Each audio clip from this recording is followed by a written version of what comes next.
ஓணம் என்றாலே வெண் சேலையோடு பூக்கோலம், வாழை இலையில விருந்து, படகு போட்டி, புலிக்களி, இவ்வளவு தானா ஓணம்? இல்லவே இல்லை. ஓணத்தின் பின்னால் இருக்கிற இந்த 10 சுவாரஸ்யமான தகவல்கள் உங்களுக்கு தெரியுமான்னு பாருங்கள். தெரியலனா மேடைக்கு வாங்க என்ற சேனலுக்கு உங்களை அன்புடன் வரவேற்கின்றோம். ஒரு மாநில மக்கள் மகிழ்ந்து கொண்டாடக்கூடிய ஓணம் பண்டிகையை பற்றிய 10 சுவையான தகவல்கள் அடங்கிய தொகுப்பு தான் இந்த வீடியோ. ஒவ்வொன்றும் சுவாரஸ்யமாக இருக்கும். அந்த 10வது தகவல் அனைவருடைய மனதையும் நொறுக்கக்கூடியது. கட்டாயம் தெரிஞ்சுக்கலாம் வாங்க. தகவல் 1. ஓணம் என்றாலே முதலில் நினைவுக்கு வருவது மகாபலி மன்னர். மக்கள் அனைவரும் வளத்தோடும் மகிழ்ச்சியோடும் வாழ்ந்த ஒரு நல்லாட்சியின் மன்னராக மகாபலி நினைவு கூறப்படுகிறார். வருடத்துக்கு ஒரு முறை தன் மக்களை பார்க்க மகாபலி பூமிக்கு வருகிறார் என்ற நம்பிக்கையுடன் ஓணம் கொண்டாடப்படுகிறது. தகவல் 2. ஓணம் என்றாலே அழகான அத்தப்பூக்கோலம். ஆனால் இது வெறும் அலங்காரம் மட்டுமில்லை. மகாபலி மன்னரை வரவேற்கும் அடையாளமாக வீட்டு வாசலில் பூக்கோலம் இடப்படுகிறது. அத்தம் முதல் திருவோணம் வரை பூக்கோலம் நாளுக்கு நாள் பெரியதாகவும் அழகாகவும் மாறுகிறது. தகவல் 3. இன்னொரு சுவாரஸ்யமான விஷயம், ஓணம் ஒரே ஒரு நாள் மட்டும் கொண்டாடப்படுகிற பண்டிகை இல்லை. பாரம்பரியமாக அத்தம் முதல் திருவோணம் வரை 10 நாட்கள் கொண்டாட்டம் விமரிசையாக நடைபெறுகிறது.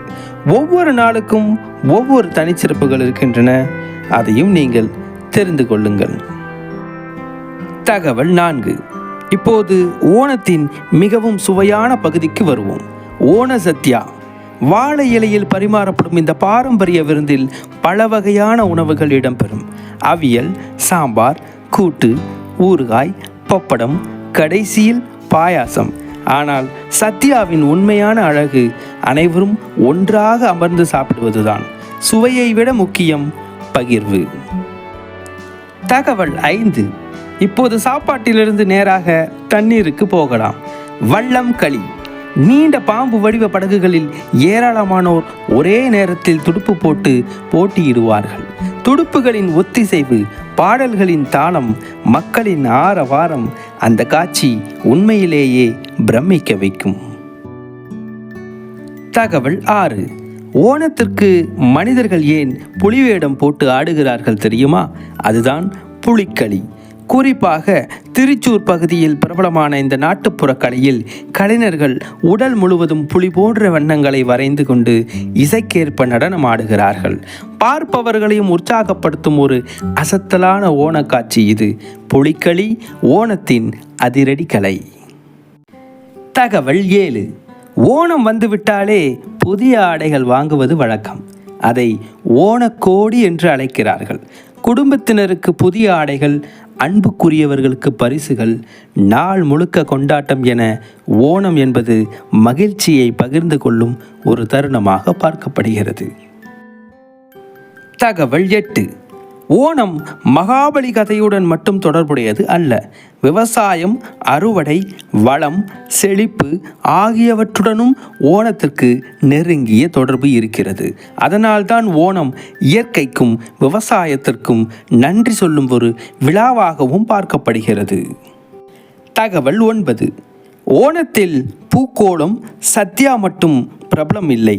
கைக்கொட்டுக்களி, தும்பித்துள்ளல், கும்மாட்டுக்களி, புலிக்களி என்று பல பாரம்பரிய கலைகளும் ஓணம் கொண்டாட்டத்தை அழகாக்குகின்றன. ஓணம் பண்டிகை மட்டுமல்ல, கேரளத்தின் கலாச்சார திருவிழா. தகவல் 10. இது கடைசி தகவல், மிக முக்கியமான தகவலும் கூட. மகாபலி மன்னரின் காலம் என்பது மக்கள் சமமாகவும் மகிழ்ச்சியாகவும் வாழ்ந்த ஒரு பொற்காலம் என்ற நம்பிக்கையுடன் தொடர்புடையது. அதனால் ஓணம் நமக்கு சொல்லும் செய்தி என்னவென்றால், ஒற்றுமை, சமத்துவம், பகிர்வு, அன்பு, மகிழ்ச்சி. அவ்வளவுதாங்க. ஒரு மன்னரின் நினைவு, ஒரு பழமையான கதை, வாசலில் மலரும் பூக்கள், வாழை இலையில் பரிமாறப்படும் உணவு, நீரில் பாயும் பாம்பு படகுகள், புலிவேடத்தில் ஆடும் கலைஞர்கள், இவை அனைத்தையும் ஒன்றாக இணைப்பது ஓணம். ஒன்றாக கொண்டாடுவோம், ஒன்றாக பகிர்வோம், ஒற்றுமையாக வாழ்வோம், அனைவருக்கும் இனிய திருவோணம் நல்வாழ்த்துக்கள். இப்போ சொன்ன 10 தகவல்கள் கண்டிப்பாக உங்களுக்கு பிடிச்சிருக்குன்னு நம்புகிறேன்.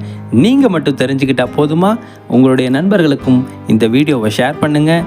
என்னுடைய வீடியோ உங்களுக்கு பிடிச்சிருந்தா மறக்காமல் லைக் பண்ணிவிட்டு என்னுடைய சேனலை சப்ஸ்கிரைப் பண்ணாமல் இருந்தால் சப்ஸ்கிரைப் பண்ணுங்கள்.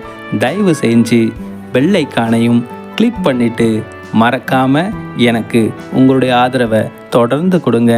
நன்றி, வணக்கம்.